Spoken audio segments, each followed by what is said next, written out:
Chers apprenants, bonjour. Je suis M. Ayua Alphonse, professeur d'histoire-géographie au lycée moderne de d'Abobo. Je vais vous présenter aujourd'hui une leçon de la classe de 3e, une leçon d'histoire de la classe de 3e, du thème 2, de la Seconde Guerre mondiale aux efforts de construction du monde et de l'Afrique. Alors de ce thème 2, nous allons voir la première leçon.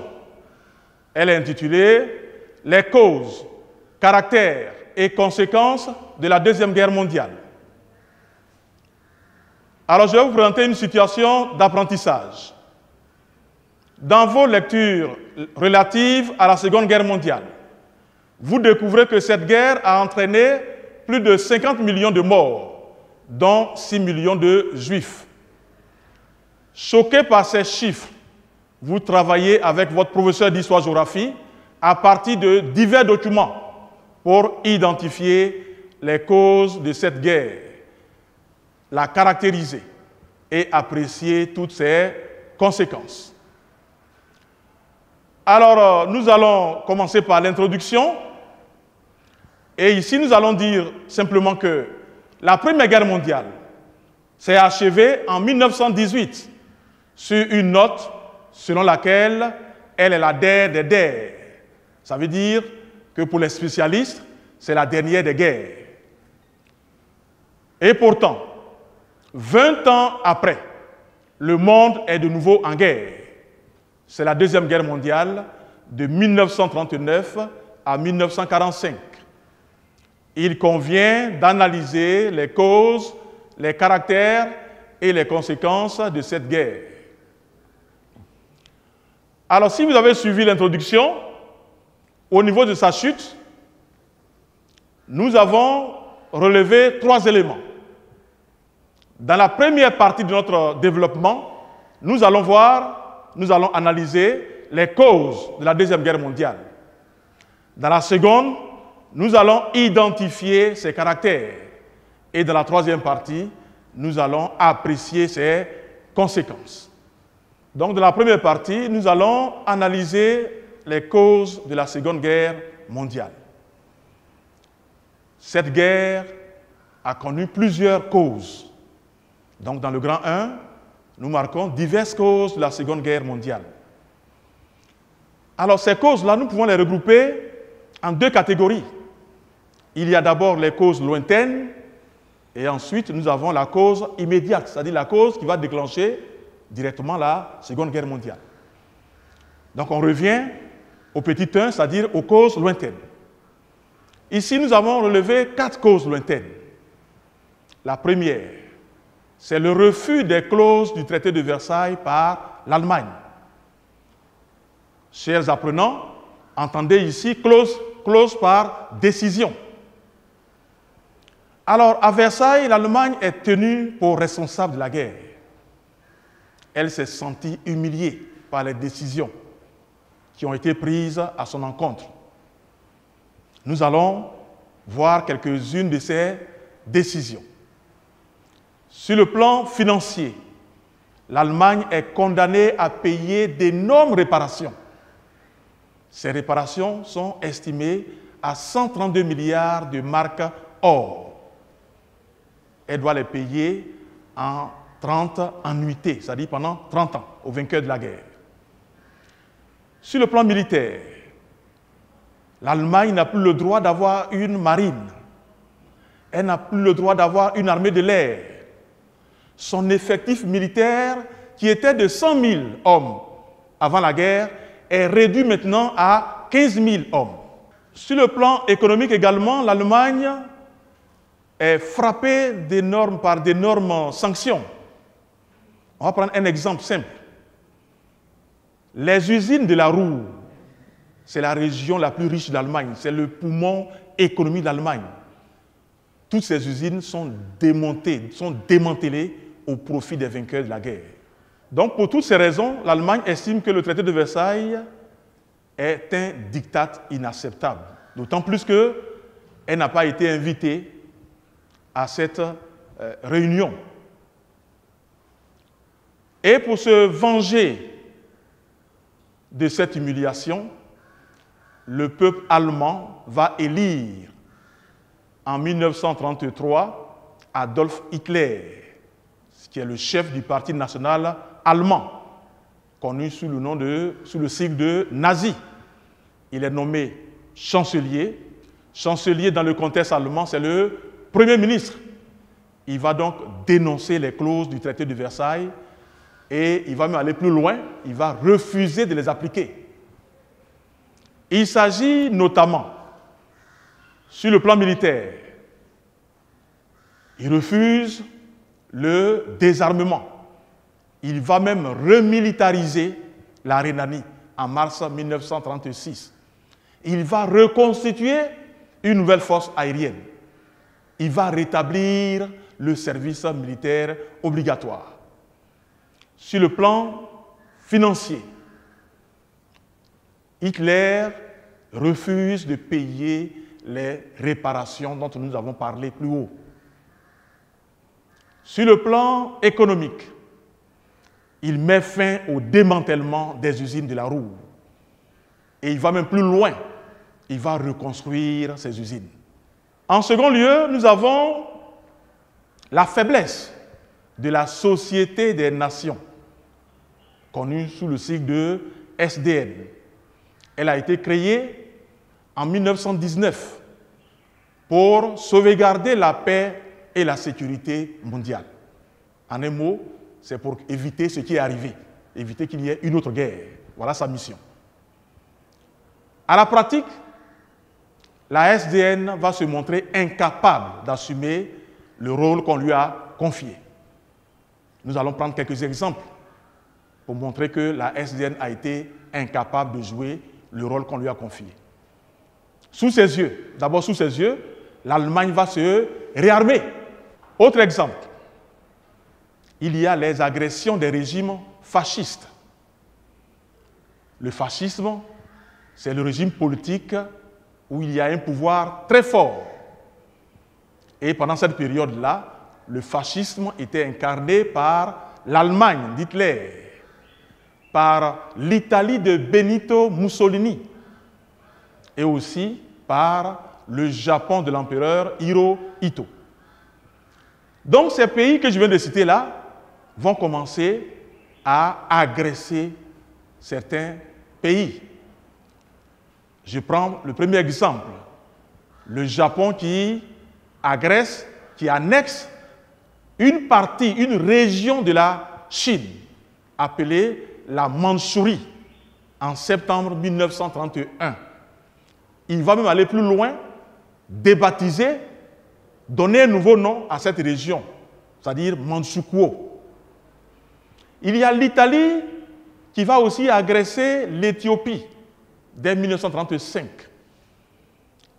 Ici, on comprend l'intention de l'Italie de Mussolini. Mussolini veut se venger de la défaite que l'Éthiopie a infligée à l'Italie en 1896, à la bataille d'Adwa. L'armée de l'empereur Ménélique II a vaincu l'impérialisme italien. Et ici, Mussolini trouve le moyen de se venger. Il a même obligé l'empereur Haïlé Sélassié à aller en exil en 1936 à Londres. Il y a aussi l'Allemagne qui va porter secours à Franco, au général Franco en Espagne, dans la guerre civile de l'Espagne. Il y a ensuite toujours l'Allemagne qui va annexer une région, enfin l'Autriche, c'est ce qu'on appelait l'Anschluss en 1938. Il va aussi envahir la Tchécoslovaquie en 1939. Nous avons une carte au niveau des agressions de l'Allemagne. Au niveau des agressions de l'Allemagne, nous avons parlé de l'Anschluss en 1938. Nous avons aussi parlé de l'agression de la Tchécoslovaquie. Alors la carte que nous avons là, à travers la couleur violet, nous voyons l'Allemagne qui s'étend au-delà de ses propres frontières. On y voit, si on prend la couleur, on y voit au niveau de l'Allemagne, on y voit l'Autriche et la Tchécoslovaquie. Alors nous allons nous poser une question simple. comment les démocraties ont réagi face à ces nombreuses agressions. Alors la réponse est simple. C'est un laisser-aller. Elles ne vont pas réagir. C'est pour ça que nous parlons de la passivité des démocraties face aux agressions fascistes. Alors pourquoi elles n'ont pas réagi? Nous prenons la France, l'Angleterre, l'URSS. C'est des pays qui ont des problèmes internes. Donc, n'oublions pas quelque chose. Nous sommes au lendemain de la crise économique de 1929. Beaucoup de pays connaissent le chômage. Donc, ces pays-là ne vont pas réagir. Nous prenons le cas aussi des États-Unis. Voilà un pays qui a inspiré même la création de la SDN. Mais au final, ils n'ont pas adhéré à cette structure, à cette organisation. Ensuite, en 1929, il y a eu la grave crise économique qui les a frappés. Donc, ils se sont repliés sur eux-mêmes. Ils ont pris du recul vis-à-vis des affaires du monde. Troisième élément, tous ces pays que nous venons de citer, la France, la Grande-Bretagne, les États-Unis, c'est-à-dire les démocraties, ces pays-là se méfient de l'URSS qui est devenue communiste depuis 1922. Donc, au final, nous constatons qu'il y a une absence de front uni contre les régimes fascistes. Alors, au niveau du dernier élément, c'est-à-dire la dernière cause, au niveau des causes lointaines, nous avons la formation de nouvelles alliances. Alors ici, nous avons deux grandes alliances qui vont se constituer. La première, ce sont les puissants de l'Axe, composés de l'Allemagne d'Adolf Hitler, de l'Italie de Benito Mussolini et du Japon de l'empereur Hirohito. Alors, cette alliance s'est constituée d'abord sur le socle de l'alliance Rome-Berlin, c'est-à-dire l'axe Rome-Berlin, et après est venu s'ajouter le Japon. Mais si vous vous souvenez, quand on a parlé des agressions des régimes fascistes, ce sont ces trois pays-là qui ont commencé à agresser, n'est-ce pas, d'autres pays. Vous allez voir que ce sont des pays frustrés, il y en a qui sont frustrés, l'Allemagne et l'Italie, relativement à la Première Guerre mondiale, on leur a arraché des colonies. C'est maintenant que certains vont vouloir aller à la colonisation.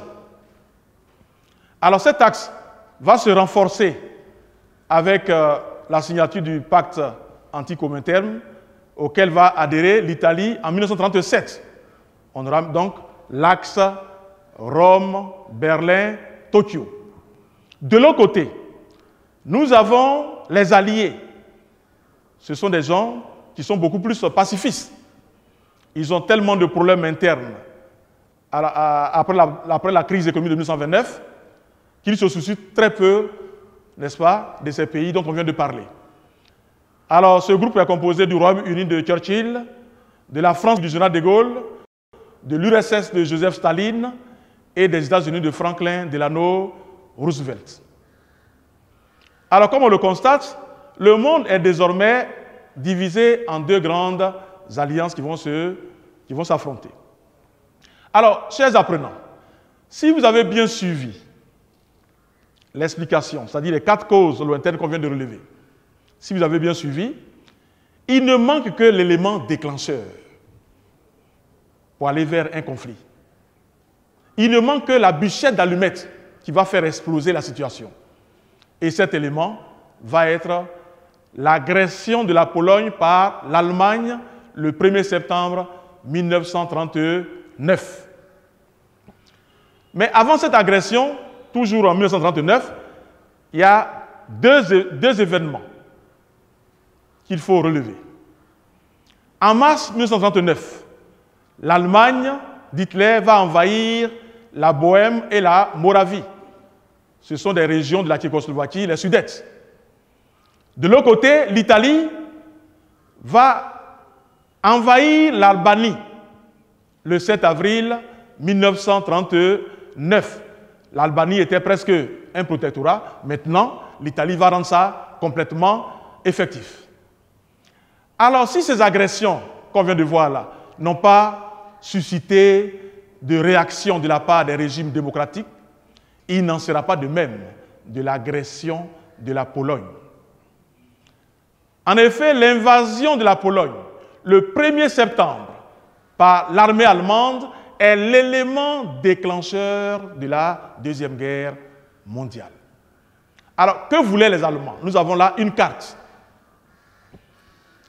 Et sur cette carte-là, l'Allemagne va s'intéresser à une région qu'on appelle, je dirais, le corridor de Danzig, qui donne un accès à la mer Baltique.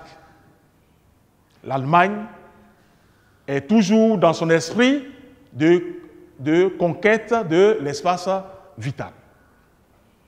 Et c'est cette agression que la France, la Grande-Bretagne ne vont pas accepter. Et ces pays que je viens de citer là vont donc entrer en guerre, déclarer la guerre à l'Allemagne le 3 septembre 1939. C'est le début de la Seconde Guerre mondiale. Chers apprenants, pour terminer la première partie, nous allons vérifier vos acquis. Nous allons voir si vous avez compris. Et cela à travers l'activité d'application. Et je vous lis cette activité. Indique par une croix dans la case qui convient si l'affirmation est vraie ou fausse. 1. L'assassinat du prince héritier d'Autriche a eu lieu à Paris. 2. La faiblesse de la SDN est une des causes de la Seconde Guerre mondiale. 3. Les insuffisances du traité de Versailles ont contribué au déclenchement de la Deuxième Guerre mondiale. 4. Hitler a annexé l'Autriche en 1938. 5. L'axe Rome-Berlin fut proclamé en novembre 1936. Et 6. Le Royaume-Uni, la France et le Japon forment les alliés. Chers apprenants, nous allons maintenant passer à la correction de notre première activité d'application.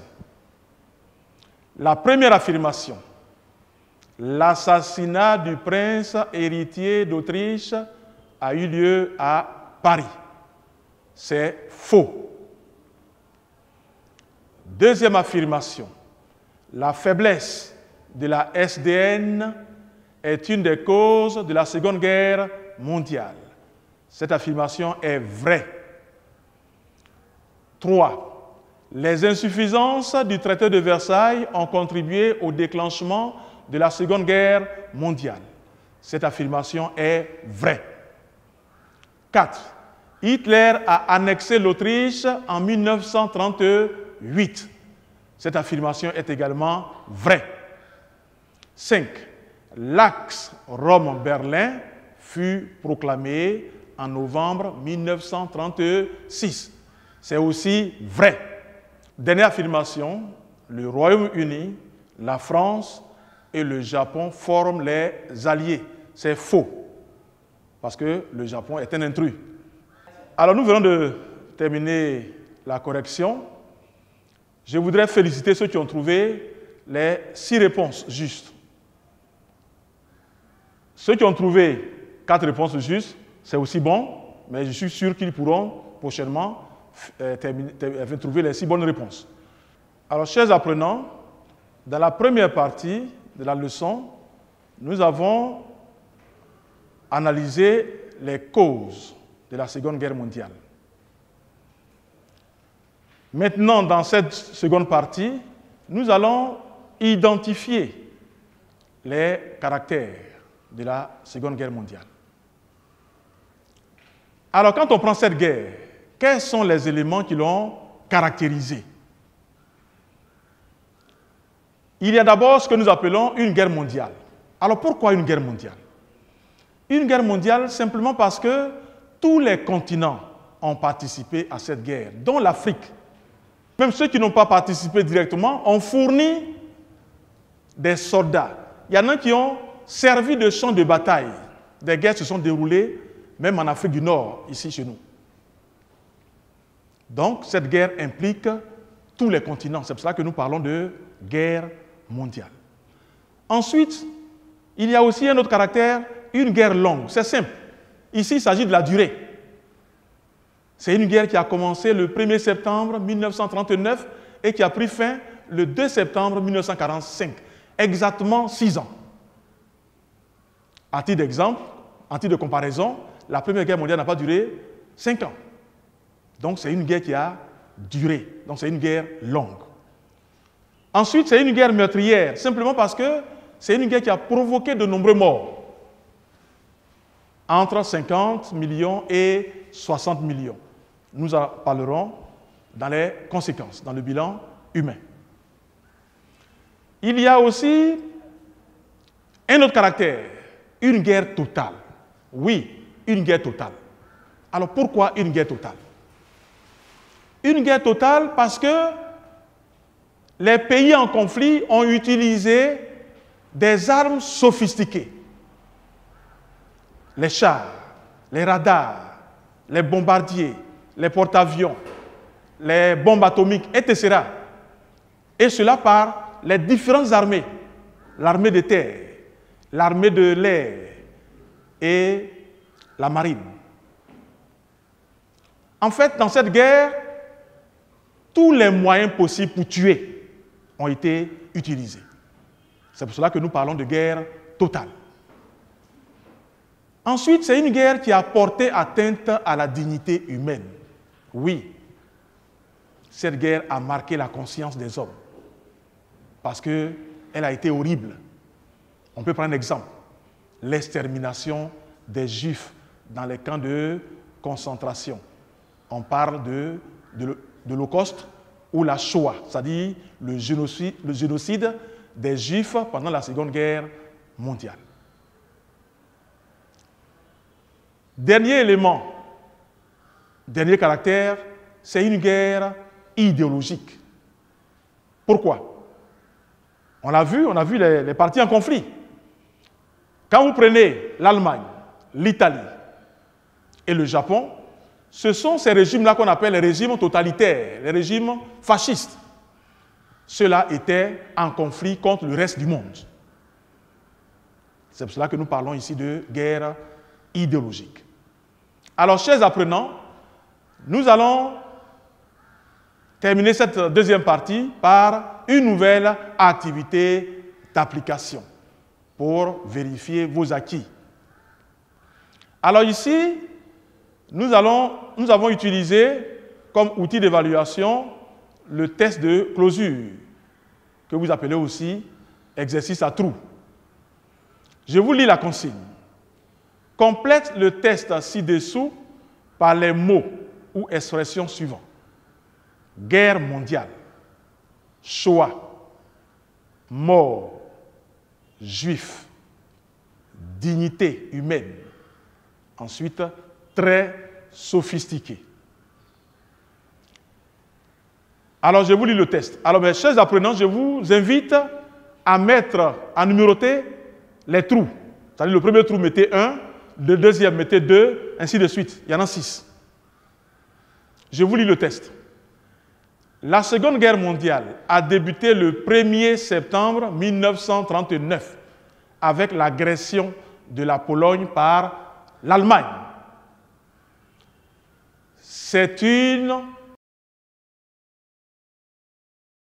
Parce que tous les continents y ont participé. Point. Des armes ont été utilisées qui ont provoqué de nombreux. Cette guerre a porté atteinte à avec l'extermination dans des camps de concentration. Point. Ce fut l'Holocauste ou Alors, chers élèves, nous allons passer à la correction de notre deuxième activité d'application. Alors, suivez. La Seconde Guerre mondiale a débuté le 1er septembre 1939 avec l'agression de la Pologne par l'Allemagne. C'est une guerre mondiale, donc, en parenthèse ici, c'est 1, parce que tous les continents y ont participé. Point. Des armes très sophistiquées, donc ici c'est 6, ont été utilisées qui ont provoqué de nombreux morts. En parenthèse 3. Cette guerre a porté atteinte à la dignité humaine. C'est 5. Avec l'extermination des Juifs. 4. Dans des camps de concentration. Ce fut l'Holocauste ou la Shoah. 2. Alors, chers élèves, nous venons de corriger notre activité d'application numéro 2. Ceux qui ont trouvé 6 bonnes réponses, bravo. Ceux qui ont trouvé plus que la moitié, vous avez encore des efforts à fournir. Mais je vous connais, je sais que ça va aller. Maintenant, ceux qui ont trouvé 1 ou 2 bonnes réponses, faites l'effort d'être au niveau des autres en révisant votre leçon. Alors, chers apprenants, nous avons vu dans la deuxième partie de notre leçon les caractères de la Seconde Guerre mondiale. Maintenant, dans la dernière partie, nous allons aborder les conséquences. Mais je rappelle, quand une guerre implique tous les 5 continents, quand une guerre dure 6 ans, quand une guerre utilise les armes très sophistiquées qu'on a vues dans la deuxième partie, alors le bilan ne peut être que catastrophique. Donc, nous allons d'abord voir le bilan sur le plan humain et sur le plan moral. Alors, sur le plan humain, nous avons là un tableau statistique qui nous donne le nombre de morts par pays. Et nous allons prendre quelques exemples. L'URSS, 21 100 000 morts. Allemagne, 7 millions. Pologne, 5 420 000. Yougoslavie, 1 500 000. La France, 600 000. L'Italie, 400 000. Alors, comme on le voit, la Deuxième Guerre mondiale est le conflit le plus sanglant de l'histoire.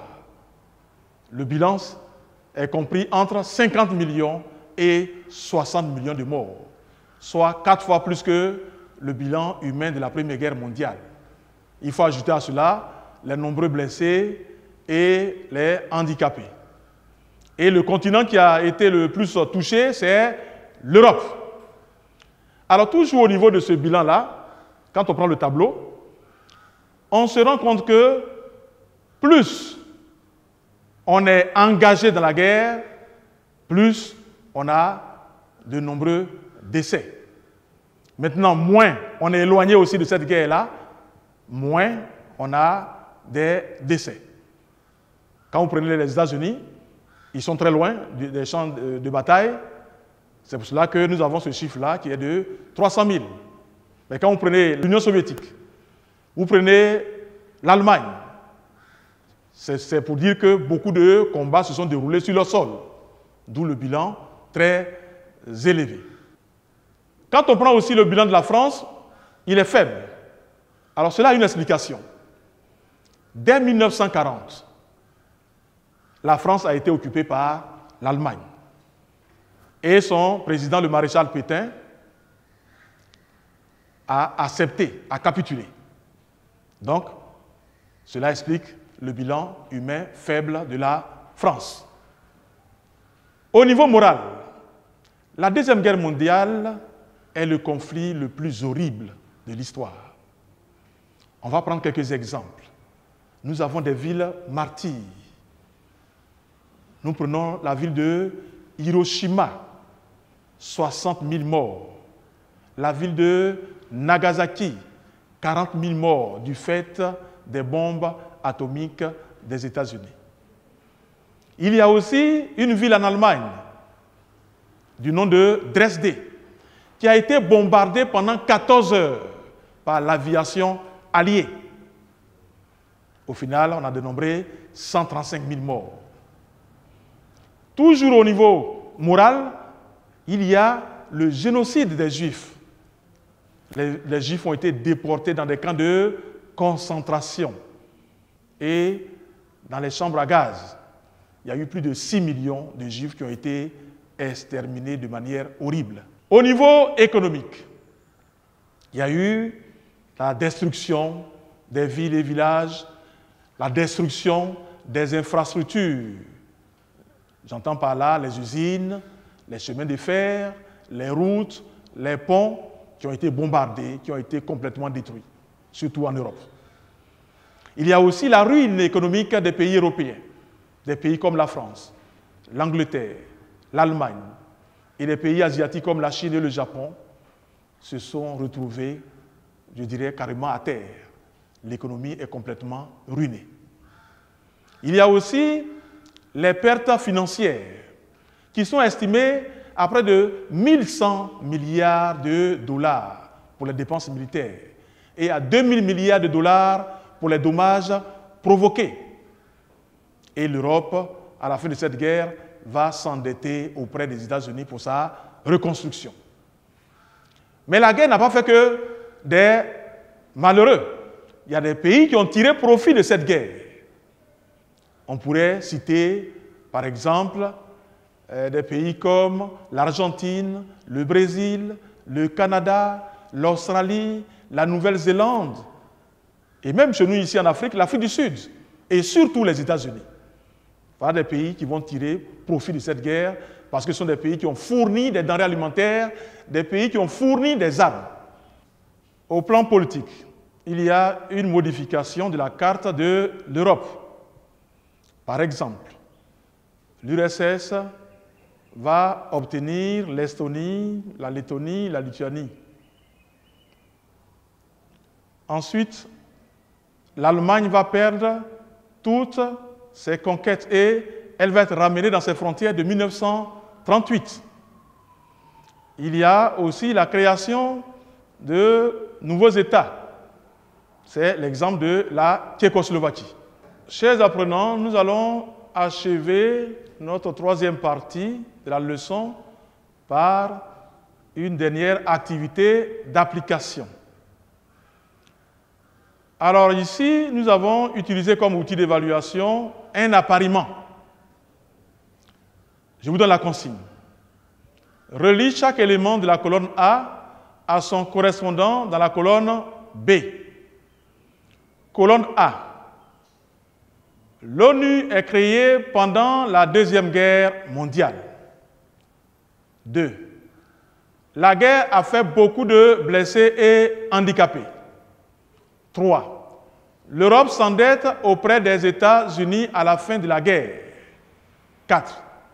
La Seconde Guerre mondiale a provoqué 60 millions de morts. 5. Les industries de l'Europe ont été détruites pendant la guerre. 6. L'Europe perd la domination mondiale au profit des États-Unis et de l'URSS. Colonne B. Conséquences humaines. Conséquences économiques. Conséquences politiques. Chers apprenants, nous allons corriger notre activité d'application. L'ONU est créée pendant la Deuxième Guerre mondiale. Conséquences politiques. La guerre a fait beaucoup de blessés et handicapés. Conséquences humaines. L'Europe s'endette auprès des États-Unis à la fin de la guerre. Conséquences économiques. La Seconde Guerre mondiale a provoqué 60 millions de morts. Conséquences humaines. Les industries de l'Europe ont été détruites pendant la guerre. Conséquences économiques. L'Europe perd la domination mondiale au profit des États-Unis et de l'URSS. Conséquences politiques. Alors, bravo à ceux qui ont trouvé 6 bonnes réponses. Ceux qui ont trouvé 4, c'est bien, mais je suis sûr que si vous fournissez encore des efforts, vous pouvez trouver les 6 réponses. Les autres, révisez votre leçon et je suis sûr que vous allez vous efforcer à trouver les bonnes réponses. Alors, chers apprenants, qu'est-ce qu'il faut retenir, n'est-ce pas, de cette leçon? Il faut noter que cette Deuxième Guerre mondiale a été une véritable tragédie pour le monde entier. Et à la fin de cette guerre, l'ONU est créée pour éviter la répétition d'un désastre pareil. Alors, chers apprenants, nous venons donc de terminer la leçon sur la Deuxième Guerre mondiale. Mais avant de nous quitter, je vous laisse une situation d'évaluation. C'est-à-dire, elle va prendre en compte l'ensemble des parties de cette leçon. Je vous lis cette situation d'évaluation. Dans le cadre de ces activités culturelles, le club Histoire-Géographie de votre établissement vous invite, toi et tes camarades de 3e, à une conférence qu'il organise sur la Seconde Guerre mondiale. Le conférencier, dans son exposé, a affirmé que la cause profonde de la Seconde Guerre mondiale est la mauvaise gestion de la fin de la guerre 1914-1918. Il a ensuite ajouté que cette guerre fut une guerre véritablement mondiale, longue et meurtrière. Consigne, question. Petit 1. Dis de quoi s'agit-il dans cette situation? Petit 2. Explique les propos suivants du conférencier. Une guerre véritablement mondiale, longue et meurtrière. Petit 3. Que penses-tu de cette affirmation du conférencier? La cause profonde de la Seconde Guerre mondiale est la mauvaise gestion de la fin de la guerre 1914-1918. Justifie ta réponse.